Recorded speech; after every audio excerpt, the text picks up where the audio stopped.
ఈ వీడియో నువ్వు చూస్తున్నావంటే అది యాదృచ్ఛికం కాదు. నీ హృదయంలో ఒక ప్రశ్న ఉంది.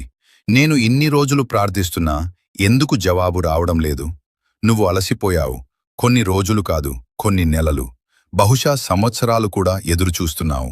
ప్రతిరోజు ప్రార్థిస్తున్నావు, కాని పరిస్థితులు మారడం లేదు.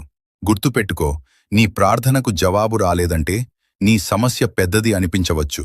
కాని నిజం ఏమిటంటే దేవుడు ఆలస్యం చేయడం లేదు. ఆయన పనిచేస్తున్నాడు. నీ జీవితంలో, నీ మనసులో, నీ విశ్వాసంలో. ఇప్పుడు నువ్వు చేయాల్సింది ఒక్కటే, ప్రార్థన ఆపకూడదు. అదే కాదు, ముమ్మారంగా ప్రార్థించాలి. నువ్వు బలహీనంగా ఉన్నప్పుడు ప్రార్థించు. నువ్వు ఏడుస్తున్నప్పుడు ప్రార్థించు. ఎవ్వరూ అర్థం చేసుకోనప్పుడు ఇంకా గట్టిగా ప్రార్థించు. ఎందుకంటే ముమ్మారమైన ప్రార్థన ముందు ఏ సమస్య అయినా నిలబడలేను. నీ జవాబు వస్తోంది. నీ అద్భుతం దగ్గర్లోనే ఉంది. ఈ వీడియో నీకు బలమిచ్చిందా?